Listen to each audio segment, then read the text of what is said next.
તત્વ શું છે ને ભાઈ, એ જો કોઈ સારામાં સારું સમજાવી શકતું હોય ને તો શિવ મહાપુરાણ સમજાવી શકે. ગુરુ વિશે જો કોઈ સારામાં સારું તત્વ સમજાવી શકે, ગુરુ તત્વ વિશે, તો શિવ મહાપુરાણ જ સમજાવી શકે. અને જો એકવાર ધ્યાનથી આપણે શ્રવણ કરીએ, ધ્યાનથી જો અને ચિત્તમાં લઈએ તો ગુરુ તત્વ કોણ છે, ગુરુ તત્વ શું છે, શિવ મહાપુરાણ જેવું કોઈ ન સમજાવી શકે. ભલે આખી ગુરુ ગીતા છે, ગુરુ મહિમા છે, શિવ મહાપુરાણમાં દિવ્ય મહિમા છે ગુરુનો. ગુરુ સ્મૃતમાં ગુરુનું સ્મરણ કર્યું. શિવ મહાપુરાણમાં તો કહ્યું છે ગુરુ કોણ, ગુરુ કોણ, આગળ વર્ણન પણ આવે છે. પુરાવો રામચરિત માનસ નો તમે લઈ લ્યો. વંદે બોધમયમ નિત્યમ ગુરુ શંકર રૂપિણા. વંદે બોધમયમ નિત્યમ ગુરુ શંકર રૂપી. સૃષ્ટિનું સર્જન કર્યું મહાદેવે, મહેશ્વરે સૃષ્ટિનું સર્જન કર્યું.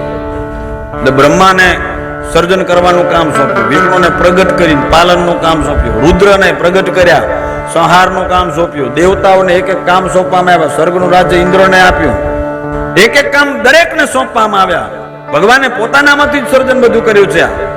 બ્રહ્મા, વિષ્ણુ, મહેશ આદિ બધા જેટલા પણ દેવતાઓનું સર્જન કર્યું, શિવે પોતાનામાંથી સર્જન કર્યું. દરેકને અલગ અલગ કામ સમર્પિત કર્યા. બધા કામ સોંપાઈ ગયા પછી મહાદેવે કહ્યું કે ભાઈ મારામાંથી મેં બધું સર્જન કર્યું છે, વિખૂટું પડ્યું છે મારામાંથી બધું, પણ આ મારામાં ભેગું કરવાનું પાછું કામ કોણ કરશે? પાછું એને મારામાં સમાવવાનું જીવ તો મેં બનાવ્યા, પણ જીવમાંથી શિવ બનાવવાનું કામ કોણ માથે લેશે? આ કામ કોણ કરશે? વિષ્ણુને કહ્યું, બ્રહ્માને કહ્યું, રુદ્રને કહ્યું, અમારું કામ નથી, આ કાર્ય અમે નહીં કરી શકીએ. દેવતાઓએ મનાઈ કરી કે આ કામ અમારું નથી. હે મહાદેવ, તમારામાંથી જે વિખૂટો પડ્યો હોય એને પાછો તમારામાં ભેળવવો હોય એટલી શક્તિ અમારા કોઈનામાં છે નહીં. અને ત્યારે શિવ મહાપુરાણ એમ કહે છે કે મહાદેવ કહે છે કે એ કાર્ય હું પોતે કરીશ અને હું ગુરુના રૂપમાં રહી અને એ કાર્ય હું જાતે કરીશ. એટલે ગુરુ એ સાક્ષાત મહાદેવ છે, ગુરુ એ સાક્ષાત શિવ છે. રામાયણનો પુરાવો આપે છે વંદે બોધમયમ નિત્યમ ગુરુ શંકર રૂપીણ.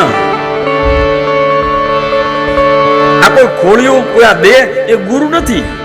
એ જો પોતાની જાતને ગુરુ માનીને પૂજાવે તો એ ખોટી વસ્તુ છે.